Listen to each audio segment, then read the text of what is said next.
여러분께서도 내 마음에 찬양이 있고 내 중심에 기도가 있다고 고백하십니까? 아멘.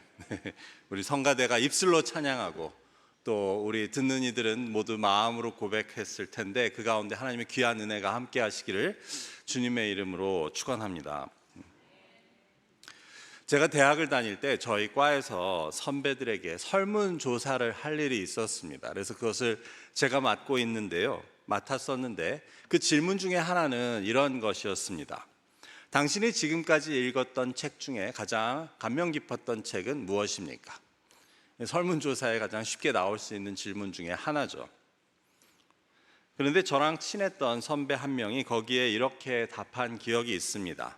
히라빈 조르바, 그리스인 조르바라는 책으로 답을 한 것입니다. 그런데 이어지는 다음 질문은 이런 것이었습니다.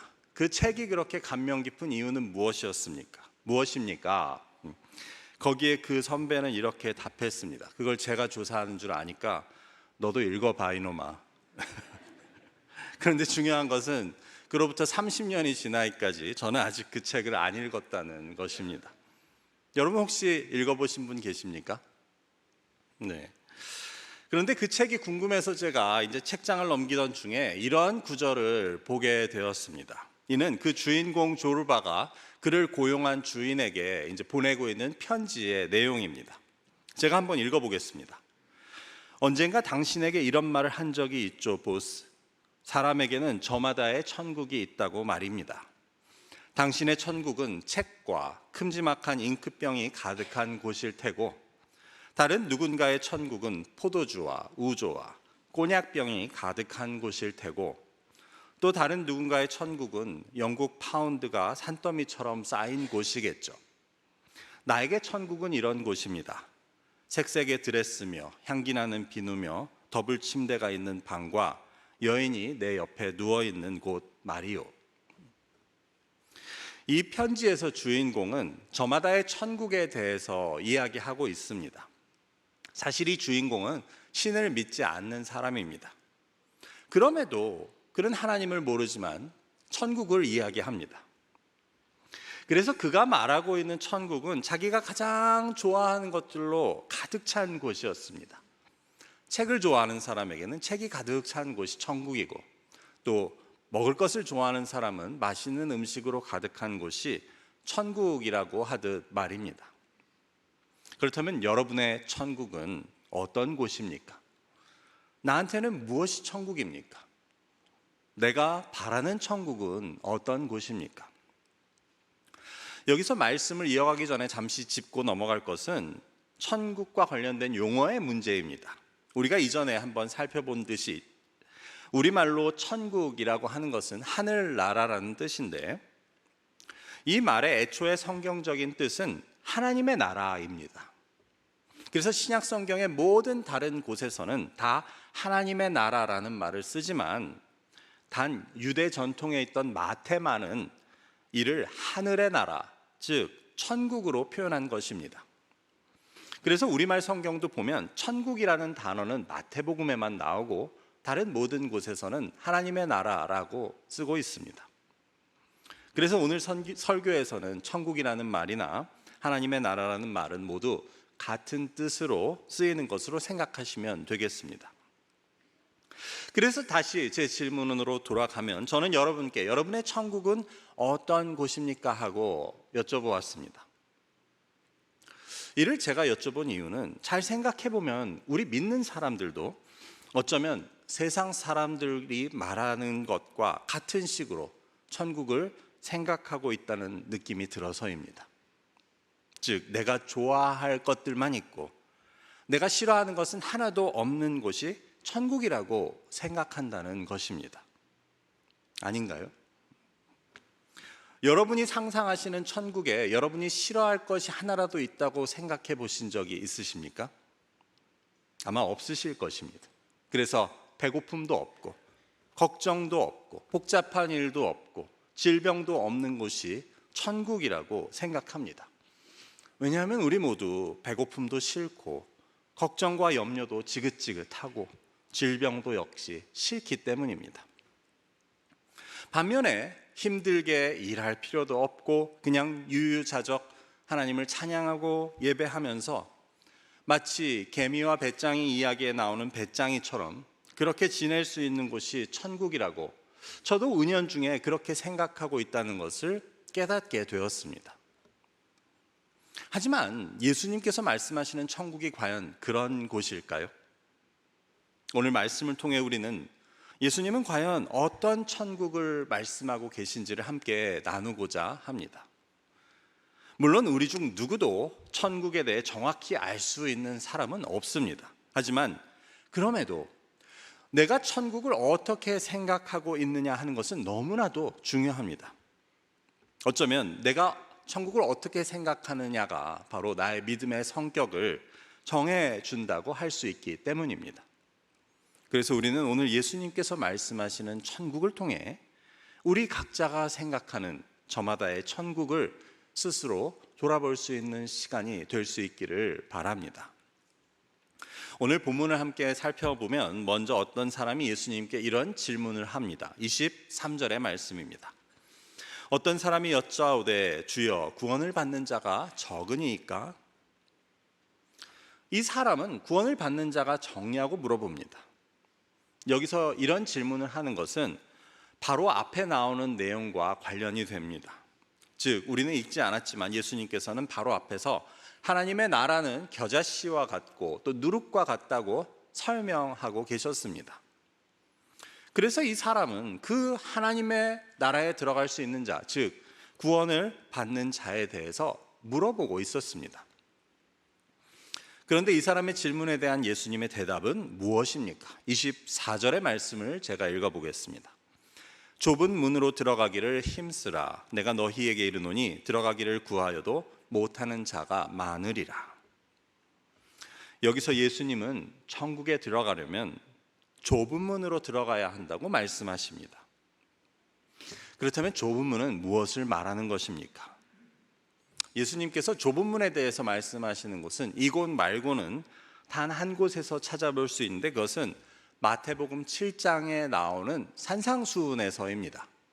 제가 마태복음 7장 13절과 14절을 읽어보겠습니다.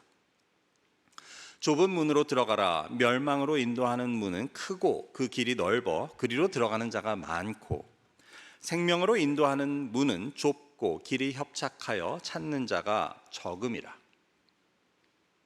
여기서는 좁은 문에 대한 설명을 조금 더 볼 수 있는데 그 특징을 보면 지금 보시고 계신 14절에서 생명으로 인도하는 문이라고 하고 있습니다. 이는 오늘 우리가 읽은 그 본문의 내용과 같은 내용입니다. 즉 천국에 들어가려면 좁은 문으로 가야 한다는 것과 좁은 문이 생명으로 인도하는 문이라는 말은 서로 뜻이 통한다는 것입니다.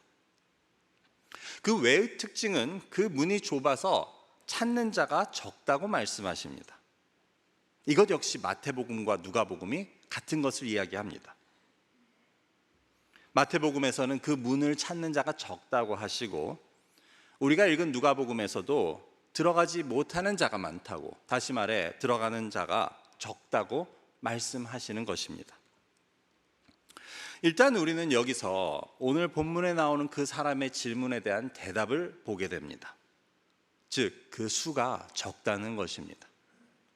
천국에 들어가는 사람도 생명으로 인도하는 길을 찾는 사람도 적다는 것입니다. 이처럼 천국에 가는 사람의 수가 적다는 예수님의 대답은 하나님을 믿는 사람이 적다는 것을 말하는 것은 아닌 것으로 보입니다. 조심스러운 이야기지만 하나님을 믿는다고 하는 사람들 가운데도 천국에 가는 사람이 적다는 뜻으로 예수님은 말씀하고 계셨습니다. 이는 26절을 통해 알 수 있습니다. 제가 한번 읽어보겠습니다. 그때 너희가 말하되 우리가 주 앞에서 먹고 마셨으며 주는 또한 우리를 길거리에서 가르치셨나이다. 오늘날로 치면 어떻게 됩니까? 저는 교회도 다니고 하나님의 말씀도 듣고 배우고 또 믿었다고 말하는 것입니다. 그래서 주님, 우리가 그때 식사도 같이 했잖아요. 주님께서 가르치실 때 저도 거기 앉아 있었습니다. 저도 그 예배에 참석했습니다. 라고 말한다는 것입니다. 하지만 주님께서는 내가 너희를 알지 못한다고 하십니다. 결국 이들은 하나님을 믿는다고 말하고 있었지만, 예수님을 따른다고 말하고 있었지만 좁은 문으로는 들어가지 못한 자들이었습니다. 그래서 천국에 가는 조건은 하나님을 믿는다고 말하거나 예수님을 따른다고 말하는 것이 아니라 실제로 좁은 문으로 들어가는 것임을 예수님은 말씀하고 계십니다. 교회를 다녀도 예배를 드린다고 해도 좁은 문으로 들어가지 않으면 소용이 없다는 말입니다. 좁은 문으로 들어가야 한다는 말입니다. 이처럼 첫 번째로 천국에 들어가기 위해서는 좁은 문으로 들어가야 한다고 하면 그 말은 천국에 대해서 무엇을 가르쳐 주고 있습니까? 어쩌면 조심스럽게 천국은 모든 사람이 보았을 때 막 들어가고 싶은 그런 곳이 아닐지 모른다는 생각을 우리는 해보게 됩니다. 마태복음 말씀을 보아도 그 멸망으로 인도하는 문이야말로 크고 그 길이 넓어서 그리로 사람들이 다 모이고 그리로 많은 사람이 들어간다고 말합니다. 이것은 그 문이 바로 많은 사람들이 좋아할 만한 그런 문이라는 것을 보여줍니다. 이를테면 겉보기에는 천국으로 향하는 계단같이 보입니다. 좋아 보입니다. 그래서 모두 그리로 들어갑니다.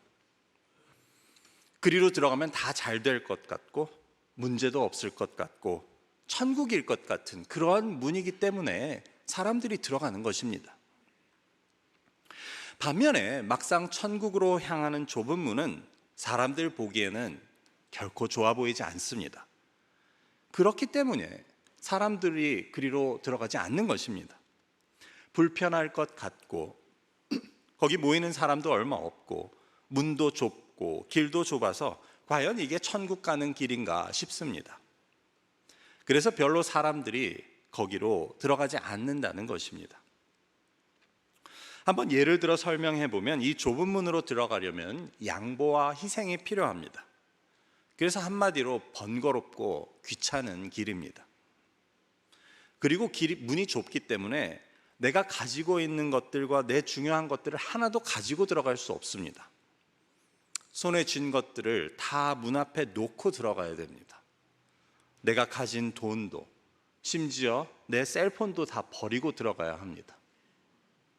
여러분, 만일 천국으로 들어가는 좁은 문 앞에서 핸드폰을 버리고 들어가야 한다면 여러분 버리고 들어가실 수 있겠습니까? 아멘. 이는 사실 오늘날에야 통할 수 있는 그러한 우스갯소리라고 할 수 있겠네요. 그만큼 우리의 삶에 있어 셀폰이 중요하다는 얘기겠죠.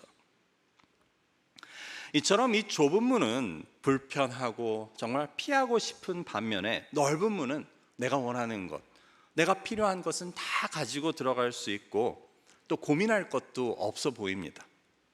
그냥 그저 들어와서 즐기면 된다고 말하고 있습니다. 안락과 평안이라고 써 있습니다. 그래서 많은 사람들은 자신들의 천국을 찾아 그 넓은 문으로 들어가고 있었습니다. 거리낌 없이, 고민 없이 넓은 문으로 들어가고 있었습니다. 하지만 그 문은 멸망으로 인도하는 문이라고 예수님은 말씀하십니다. 결국 예수님께서 우리에게 천국 가려면, 구원을 받으려면 굳이 그 불편하고 힘들어 보이는 좁은 문으로 들어가라고 하신 것은 어쩌면 우리에게 천국에 대해서, 구원에 대해서 다시 생각해 보라고 말씀하시는 것일 수 있습니다. 천국은 네가 생각하듯 네가 원하는 것, 필요한 것이 다 있는 곳이 아니라고, 네가 걱정 없이 안락과 평안을 즐기는 곳이 아니라고 말씀하십니다. 그런 곳은 도리어 너희를 멸망으로 인도하는 문이라고 말씀하십니다. 천국은 반대로 불편하고 양보와 희생이 필요하고 네가 손에 쥔 것도 다 버리고 들어가야 한다고 말씀하십니다. 그래서 들어가기가 두렵고 염려도 되고 자신도 없고, 그래서 많은 사람이 들어가지 않는 문이 바로 천국으로 향하는 문이라고 말씀하십니다.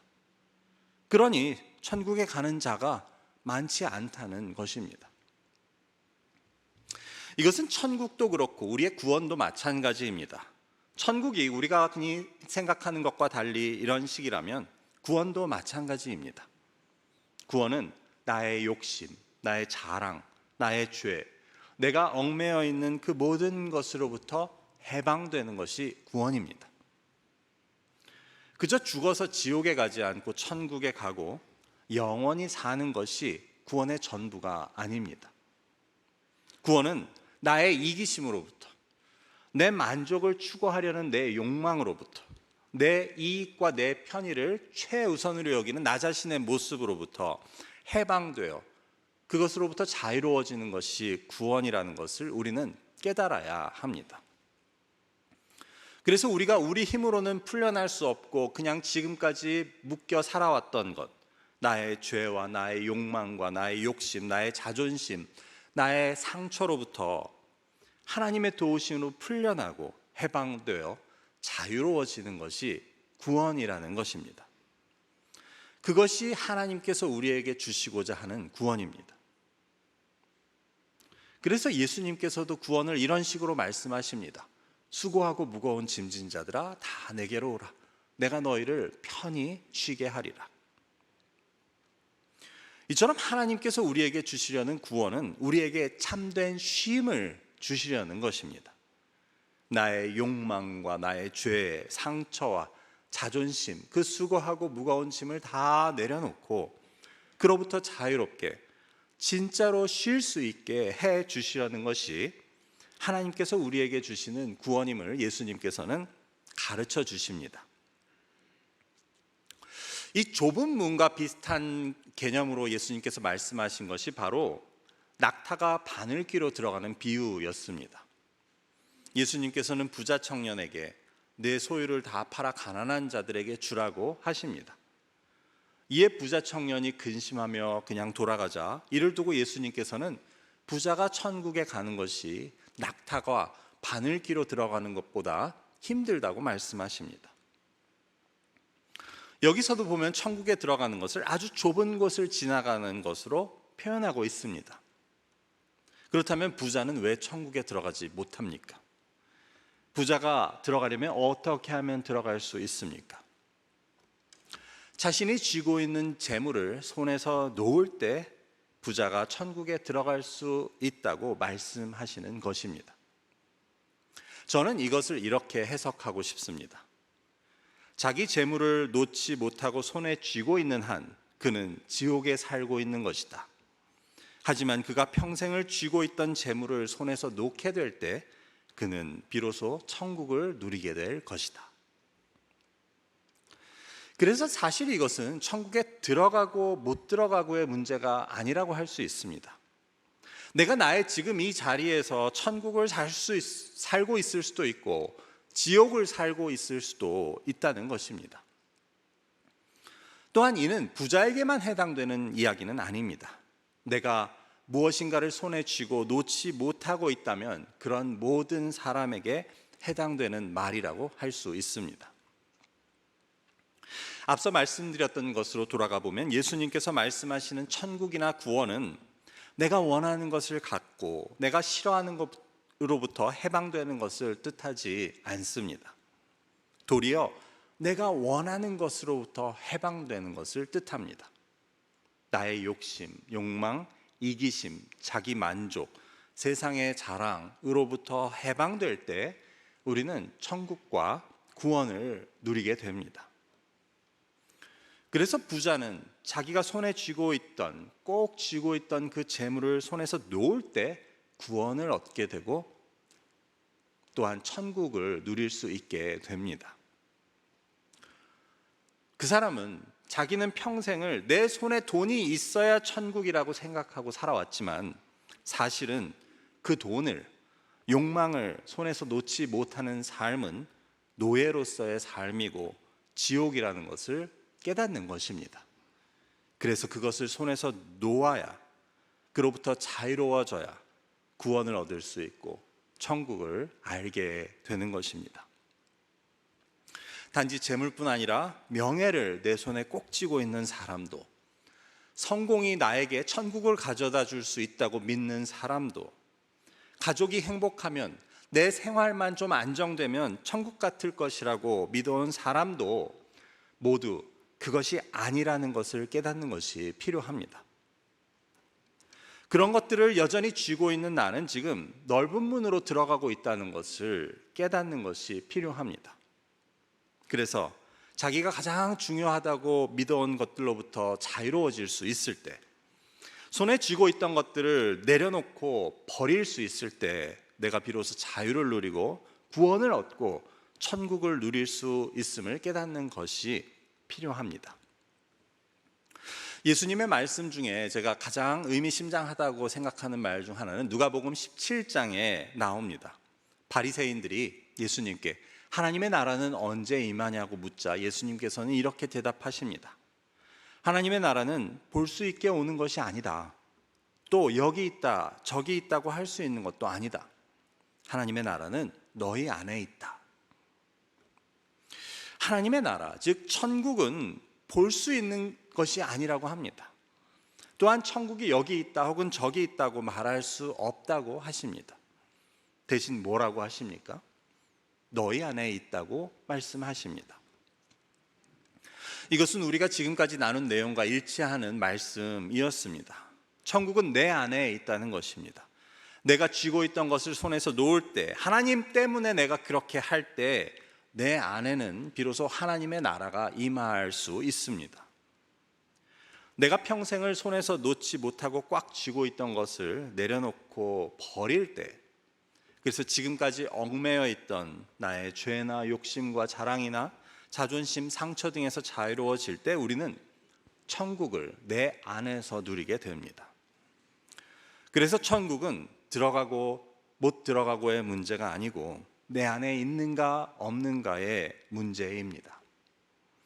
천국은 우리가 가야 하는 어디이기 이전에 우리가 우리 안에서 이루어야 하는 것입니다. 예수님의 말씀과 같이 천국은 우리 안에 있으며 우리가 하나님을 알게 되어 그 말씀에 순종할 때 우리 안에서 이루어지는 것임을 우리는 알게 됩니다. 그래서 우리가 어디로 가는 것이 아니라 내 안에 천국이 있으면 내가 어디를 가든 그곳은 천국이 되는 것입니다. 그래서 천국은 내가 좋아하고 원하는 것을 다 갖춘 곳이 천국이 아닙니다. 도리어 내가 손에서 재물을 놓으면 나는 가난해질 수도 있습니다.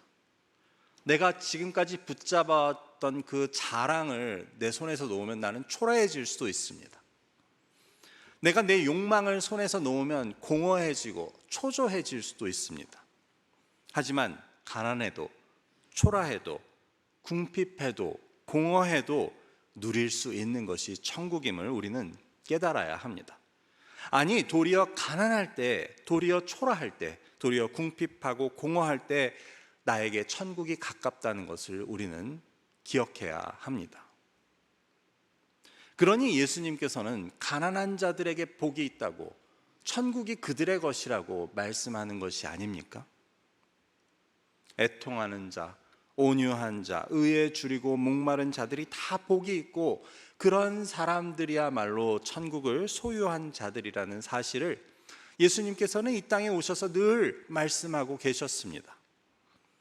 모두 가져야, 모두 이루어야, 걱정이 없어야, 모자람이 없어야 천국이 아닙니다. 도리어 하나님으로 인해 모든 것에서부터 자유로워질 수 있을 때, 내가 쥔 것을 다 놓고 하나님만 꼭 붙잡을 수 있을 때 우리 안에는 천국이 이루어지는 것입니다. 하지만 말씀을 보면 사람들은 천국이 언제 오냐고, 내가 어떻게 하면 천국에 들어갈 수 있냐고 묻고 있었습니다. 예수님께서는 천국은 이미 왔다고, 천국은 너희 안에 있다고 말씀하십니다. 그래서 저도 저 스스로에게 이런 말을 자주 합니다. 이 땅에서 천국을 누리지 못하면 죽어서도 천국에 가지 못할 것이라는 말입니다. 이는 오늘 행복하지 못하면 내일도 결코 행복할 수 없다는 말과 같은 말입니다. 또 다른 말로 해보자면 천국에 가려면 천국에 어울리는 사람이 되어야 한다는 말도 마찬가지입니다.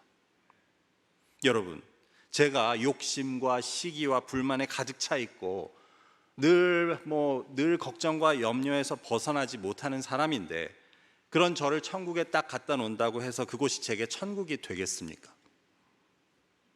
그래서 우리는 내가 천국에 들어가겠다 하기 이전 내가 과연 천국에 어울리는 사람인지 스스로 돌아보는 것이 필요하다고 할 수 있습니다. 이제 말씀을 맺고자 합니다. 오늘은 저마다의 천국이라는 제목으로 우리 각자가 생각하는 천국에 대해 돌아보는 시간을 가졌습니다. 결국 천국은 눈에 보이게 오는 것도 아니고 여기 있다거나 저기 있다고 말할 수 있는 것이 아님을 깨닫게 됩니다. 또한 천국은 세상 사람들이 말하는 그런 이상적인 장소, 유토피아도 아닙니다. 중요한 것은 그리스도를 내 안에 모셔야 하고, 내 안에 계신 분으로 인해 내가 지금까지 내 손에 쥐고 있던 것을, 지금도 쥐고 있는 것을 다 놓고 버리고 그로부터 자유함과 구원을 얻는 삶이 천국의 삶이라는 것을 기억해야 합니다. 수고하고 무거운 짐진 것들을 다 이 십자가 앞에 내려놓을 수 있을 때 우리는 이 땅에서도 천국을 누릴 수 있습니다. 그래서 결국 천국은 내 안에 있습니다. 내가 오늘 하나님을 믿는다고 하면서 나는 이 땅에서 오늘 천국을 누리고 있지 못하다면 우리에게는 어떤 다른 하나님의 나라가 기다리고 있다고 볼 수 없습니다. 손에 쥔 것을 내려놓고 너희가 가난해질 때 천국이 너의 것이 된다는 그 예수님의 말씀을 기억하시며 이 땅에서도 천국을 나의 것으로 만들 수 있는 저와 여러분이 되시기를 주님의 이름으로 축원합니다. 기도하겠습니다. 아버지, 오늘 말씀을 통해 우리의 천국에 대해서 다시 생각해 보게 하시니 감사합니다. 그리스도께서 이 땅에 오심으로 우리에게 하나님의 나라를 가르쳐 주시고 우리 안에 하나님의 나라를 이루어 주시니 감사합니다. 날마다 천국을 누리며 살아가는 저희의 고백과 감사가 있게 하옵소서. 예수 그리스도의 이름으로 기도드립니다. 아멘.